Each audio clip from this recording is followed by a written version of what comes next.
مدینہ کے قریب ایک پرسکون بستی تھی جہاں عبداللہ نام کا ایک جوان رہتا تھا۔ وہ مال میں غریب تھا مگر ایمان اور سچائی میں بہت امیر۔ اس کے چہرے پر ہمیشہ سکون ہوتا اور لوگ اس پر پورا بھروسہ کرتے تھے۔ اس بستی کے لوگ عبداللہ کو عزت کی نظر سے دیکھتے تھے۔ سب جانتے تھے کہ اگر کوئی چیز اس کے حوالے کر دی جائے تو وہ کبھی خیانت نہیں کرے گا۔ اس کی زندگی خاموش تھی مگر اس کا کردار بہت بلند تھا۔ ایک دن حارث نام کا ایک امیر تاجر اپنی کاروان کے ساتھ بستی میں آیا۔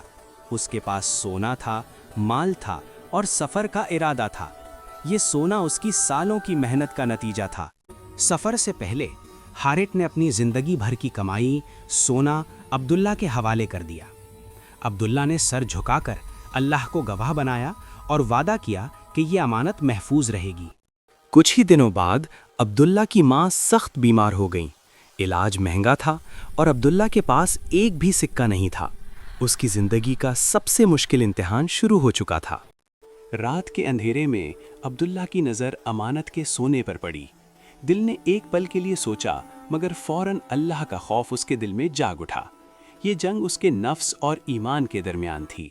عبداللہ نے اللہ کے سامنے ہاتھ اٹھا دیے۔ اس کی آنکھوں سے آنسو بہنے لگے۔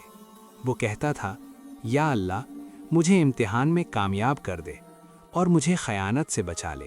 اللہ نے اس کی دعا سن لی۔ ایک انجان مسافر اس کی زندگی میں آیا، اس کی بات سنی اور مدد کے لیے سونا دے دیا۔ یہ مدد انسان کے ذریعے مگر اللہ کی طرف سے تھی۔ اللہ کے فضل سے عبداللہ کی ماں صحت یاب ہو گئی۔ عبداللہ کا دل شکر سے بھر گیا۔